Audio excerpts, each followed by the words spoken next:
Students, আজ আমি তোমাদের ইংলিশ গ্রামার করাবো। তো আগের দিনের ক্লাসে আমি তোমাদের বলেছিলাম যে এরপর ট্রান্সফরমেশন অফ সেন্টেন্সেস করাবো, কিন্তু ট্রান্সফরমেশন অফ সেন্টেন্সেস এর মানে হচ্ছে সেন্টেন্স কনস্ট্রাকশনটাকে অর্থাৎ ফরমেশনটাকে চেঞ্জ করতে হবে উইদাউট চেঞ্জিং ইটস মিনিং। তো একই সেন্টেন্স বিভিন্নভাবে লেখাই হচ্ছে ট্রান্সফরমেশন অফ সেন্টেন্সেস, কিন্তু অর্থটা একই থেকে যাবে। তো সেটা করতে গেলে কিছু জিনিস আরও জানা দরকার। তো তার মধ্যে সবথেকে যে গুরুত্বপূর্ণ বিষয়টা জানা দরকার সেটা হচ্ছে ভার্ব সম্পর্কে আরও ডিটেলে জানা দরকার। এটা যদি না জানা যায়, ভার্বগুলোকে যদি না চেনা জানা হয় বা ভার্বের সঙ্গে পরিচয়টা যদি ঠিক মতো না হয়, তাহলে সব ক্ষেত্রেই, শুধু ট্রান্সফরমেশন অফ সেন্টেন্স নয়, সব ক্ষেত্রেই অসুবিধে হবে। আজ তাই আমি ঠিক করেছি ভার্ব নিয়ে আলোচনা করব। তো এর প্রথমেই যেটা বলবো তোমাদেরকে সেটা হচ্ছে তোমরা খাতা পেন নিয়ে বসো এবং যা বলবো সেগুলো নোট করার চেষ্টা করো। তো ভার্ব কি করে, একটা সেন্টেন্সে ভার্বের গুরুত্ব কতটা, এইগুলোই আজকের আলোচ্য বিষয়। তো verb is the most important word in a sentence. একটা সেন্টেন্সকে দুটো ভাগে ভাগ করা হয় প্রাথমিকভাবে, যেমন সাবজেক্ট এবং প্রেডিকেট। এই প্রেডিকেটের মূল ওয়ার্ডটি হচ্ছে ভার্ব। একটি ভার্ব ছাড়া একটি প্রেডিকেট হওয়া সম্ভব নয়। সুতরাং একটা সেন্টেন্স যেহেতু প্রেডিকেট ছাড়া সেন্টেন্স হয় না, তাই একটা ভার্ব ছাড়াও সেন্টেন্স হবে না। ভার্ব হচ্ছে প্রেডিকেটের মূল উপাদান। তো হোয়াট ইজ এ ভার্ব? এমনি তোমরা জানো ভার্ব একটা ডুইং ওয়ার্ড বলা হয়, বা কেউ বলে ভার্ব একটা অ্যাকশন ওয়ার্ড। তো শুধু verb is a doing word, verb is an action word বললেই ব্যাপারটা শেষ হবে না। সংজ্ঞা হিসেবে যদি এইভাবে বলো, verb is a word that denotes an action or an occurrence or a state. এটা সংজ্ঞা হতে পারে যে ভার্ব একটা অ্যাকশন অথবা একটা অকারেন্স অথবা একটা স্টেটকে বোঝায়। তাহলে হোয়াট ডাজ এ ভার্ব টেল আস? একটা ভার্ব আমাদের কি বলে, কি বলতে পারে? তিনটে জিনিস বলতে পারে। একটা হচ্ছে what a person or thing does, যেমন রবি লাভস, রবি হাসে। এই what a person or thing does. 2 নম্বরে হচ্ছে what is done to a person or thing, what is done to a person or thing, যেমন রবি ইজ পানিশড আর Rabi is scolded. 3 নম্বরে হচ্ছে what a person or thing is, যেমন Rabi is a বয় অথবা the cat is dead. এটা হচ্ছে what a person or thing is. এরপর ভার্বগুলো, বেশিরভাগ ভার্ব একাধিক ওয়ার্ড নিয়ে তৈরি হয়। এমনি সিঙ্গেল যে ভার্ব সেগুলো বেসিক্যালি ইনফিনিটিভ, ওই জন্যে ভার্ব বলার আগে টু ব্যবহার করা হয়। যেমন মূলত বলা হয় টু গো, টু কাম। কিন্তু বেশিরভাগ ভার্ব একাধিক ওয়ার্ড নিয়েই তৈরি হয়। যেমন হি ইজ লাফিং, এখানে ভার্ব হচ্ছে ইজ লাফিং, অথবা ইট হ্যাজ বিন রেনিং, এখানে ভার্ব হচ্ছে হ্যাজ বিন রেনিং অর্থাৎ এই ভার্বগুলো একাধিক ওয়ার্ডের সমষ্টি। এরপরে হচ্ছে এই ভার্বগুলোকে দুটো ভাগে ভাগ করা হয়, একটা হচ্ছে ট্রানজিটিভ ভার্ব আর একটা হচ্ছে ইনট্রানজিটিভ ভার্ব। তোমরা জানো ট্রানজিটিভ ভার্বের বাংলা হচ্ছে সকর্মক ক্রিয়া, ইনট্রানজিটিভ ভার্বের বাংলা হচ্ছে অকর্মক ক্রিয়া। তবে ট্রানজিটিভ ভার্ব কি? যে ভার্বের অবজেক্ট আছে সেটা ট্রানজিটিভ ভার্ব, যে ভার্বের অবজেক্ট নেই সেটা ইনট্রানজিটিভ ভার্ব। এখন ট্রানজিটিভ ভার্বের সংজ্ঞা: transitive verb is a verb that denotes an action which passes over from the subject to an object। অর্থাৎ ট্রানজিটিভ ভার্বের যে অ্যাকশনটা, সেই অ্যাকশনটা পাস ওভার করে যায় সাবজেক্ট থেকে অবজেক্টে। অর্থাৎ ট্রানজিটিভ ভার্বের একটা অবজেক্ট থাকতেই হবে। এবার কোনো কোনো ট্রানজিটিভ ভার্ব একাধিক অবজেক্ট নেয়, কিন্তু বেশিরভাগ ট্রানজিটিভ ভার্ব একটাই অবজেক্ট নেয়। যেমন হি সিংস এ সং, এ সংটা অবজেক্ট। এখানে এই সিং ভার্বটার একটা অবজেক্ট আছে, এ সং। কিন্তু কিছু ভার্ব আছে, কিছু ট্রানজিটিভ ভার্ব আছে সেগুলো দুটো অবজেক্ট নেয়। নো, অফার, আস্ক, টেল, এরকম কিছু ট্রানজিটিভ ভার্ব আছে যেগুলো দুটো অবজেক্ট নেয়। হ্যাঁ, those transitive verbs take two objects. যেমন he gave me a pen, এখানে দেখো দুটো অবজেক্ট, একটা হচ্ছে মি আর একটা হচ্ছে এ পেন। এখন এই দুটো অবজেক্ট কে, কোন ভার্ব কোনটা? He gave. বলেছিলাম ভার্বকে, মূল ভার্বটাকে কি আর কাকে দিয়ে প্রশ্ন করলে অবজেক্ট পাওয়া যায়। He gave me a pen, কি দিয়েছিল? A pen. কাকে দিয়েছিল? আমাকে। তাহলে মি আর এ পেন এই দুটো অবজেক্ট। সুতরাং এখানে এই সেন্টেন্সে গিভ এই ভার্বটা, এই ট্রানজিটিভ ভার্বটা দুটো অবজেক্ট নিয়েছে। এখন এই দুটো অবজেক্টের মধ্যে একটা হচ্ছে ডাইরেক্ট অবজেক্ট আর একটা হচ্ছে ইনডাইরেক্ট অবজেক্ট। কোনটা ডাইরেক্ট অবজেক্ট, কোনটা ইনডাইরেক্ট অবজেক্ট, সেটাকে তোমায় খুঁজে বার করতে হবে। কীভাবে খুঁজে পাবে? সেক্ষেত্রেও মনে রাখতে হবে যে কী দিয়ে প্রশ্ন করলে যে উত্তরটা পাবে সেটা হচ্ছে ডাইরেক্ট অবজেক্ট। এটা সাধারণত কোনো থিংকে বোঝায়।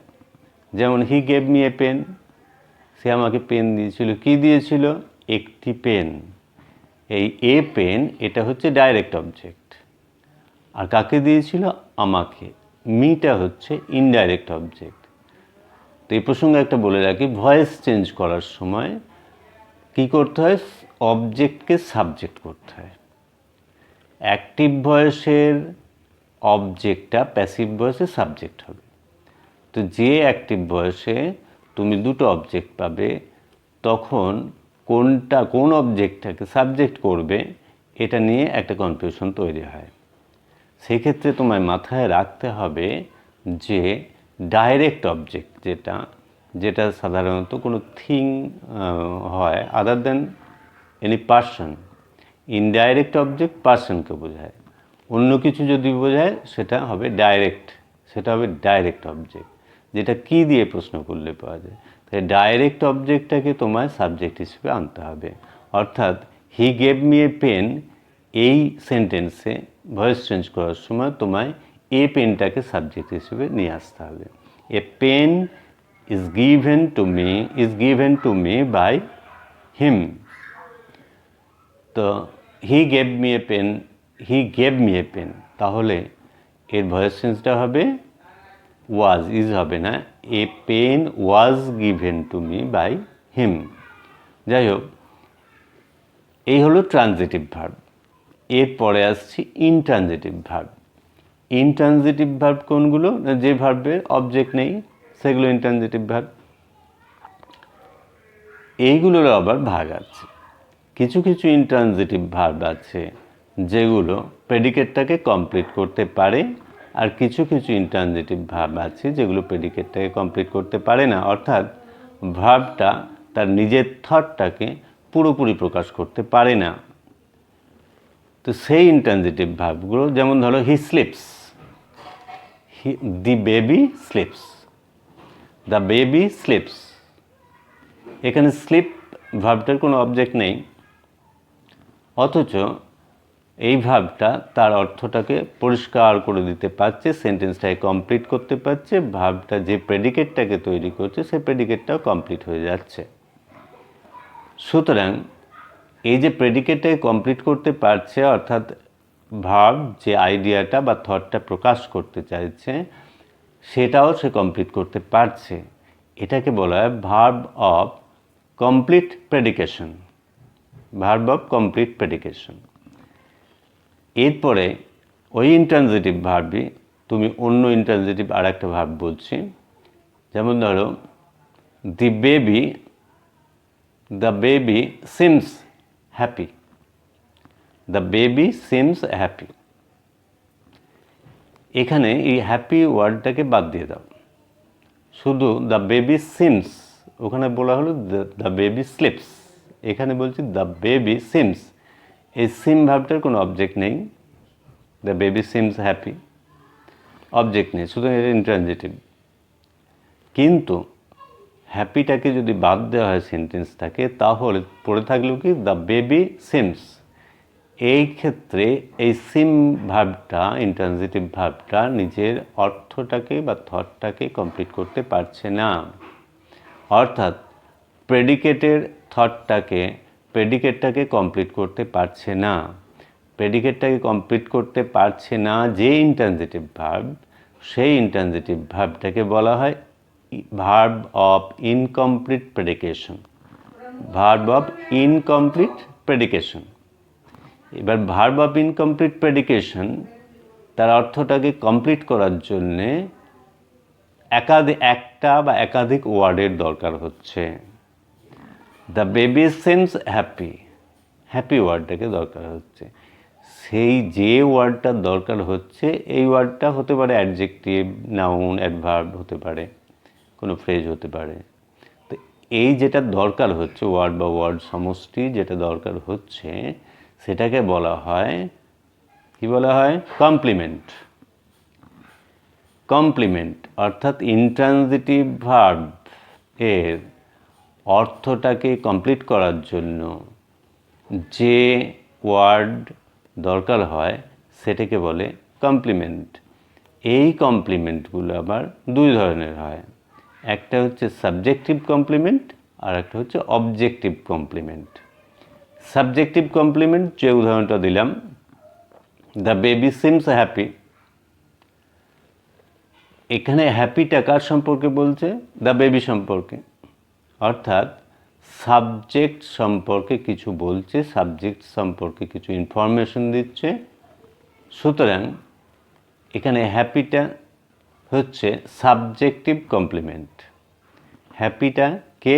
The baby, subject. So intransitive ভার্বের ক্ষেত্রেই সাবজেক্টিভ কমপ্লিমেন্ট আসে, কিন্তু অবজেক্টিভ কমপ্লিমেন্ট অবজেক্ট সম্পর্কে এক্সট্রা ইনফরমেশন দেয়। সুতরাং সেখানে অবজেক্ট থাকতে হবে, তাহলে ভার্বটা হবে ট্রানজিটিভ ভার্ব। তাহলে অবজেক্টিভ কমপ্লিমেন্ট এর ক্ষেত্রে ভার্বটিকে হতে হবে ট্রানজিটিভ, তার কারণ ট্রানজিটিভ ভার্বেরই অবজেক্ট থাকে, আর অবজেক্টিভ কমপ্লিমেন্টের কাজ হলো অবজেক্ট সম্পর্কে এক্সট্রা ইনফরমেশন দেওয়া। একটা উদাহরণ দিই, দে elected Ramen babu the president of India. They elected Ramen babu the president of India. এখানে দেখো দে ইলেক্টেড রমেন বাবু, তো রমেন বাবুটা অবজেক্ট, কিন্তু দি প্রেসিডেন্ট অফ ইন্ডিয়া এটা হচ্ছে রমেনবাবু সম্পর্কে এক্সট্রা ইনফরমেশন দেওয়া, অর্থাৎ অবজেক্ট সম্পর্কে এক্সট্রা ইনফরমেশন, কিছু ইনফরমেশন যোগ করছে অবজেক্টটা সম্পর্কে। এই যে দি প্রেসিডেন্ট অফ ইন্ডিয়া, এইটা হলো অবজেক্টিভ কমপ্লিমেন্ট। বোঝা গেল? এরপর একটা জিনিস বলা হয়নি, সেটা বলে দিই। সেটা হচ্ছে ভার্বগুলো কোনটা ট্রানজিটিভ কোনটা ইনট্রানজিটিভ এইভাবে আলাদা করে বলা যাবে না যতক্ষণ না তুমি সেটা সেন্টেন্সে ইউজ করছো। তার কারণ একই ভার্ব ট্রানজিটিভ হিসেবে ব্যবহার করা যেতে পারে, ইনট্রানজিটিভ হিসেবে ব্যবহার করা যেতে পারে। যেমন ধরো, হি স্পিক্স দ্য ট্রুথ। এখানে স্পিক্সটা ট্রানজিটিভ ভার্ব, কেন? এর অবজেক্ট রয়েছে, দ্য ট্রুথটা অবজেক্ট। আবার হি স্পিক্স লাউডলি, এখানে দেখো স্পিক্স ভার্বটার কোনো অবজেক্ট নেই, লাউডলিটা অ্যাডভার্ব, অ্যাডভার্ব অবজেক্ট হয় না। তো হি স্পিক্স লাউডলি, এখানে স্পিক্স ভার্বটার কোনো অবজেক্ট নেই, সুতরাং এটা ইনট্রানজিটিভ ভার্ব। ঠিক আছে? এইগুলো তোমরা একটু ধৈর্য ধরে তোমাদের বই থেকে পড়বে, আমার যে ভিডিও সেটা ভালোভাবে শুনবে এবং নোট করবে, তাহলে ব্যাপারগুলো ক্লিয়ার হবে এবং পরবর্তী গ্রামার যেগুলো ক্লাস হবে সেগুলো ফলো করলে অবশ্যই অবশ্যই ভালো ইংরাজি শিখতে পারবে, লিখতে পারবে। এটা আশা রেখে, তোমাদের উপর ভরসা রেখে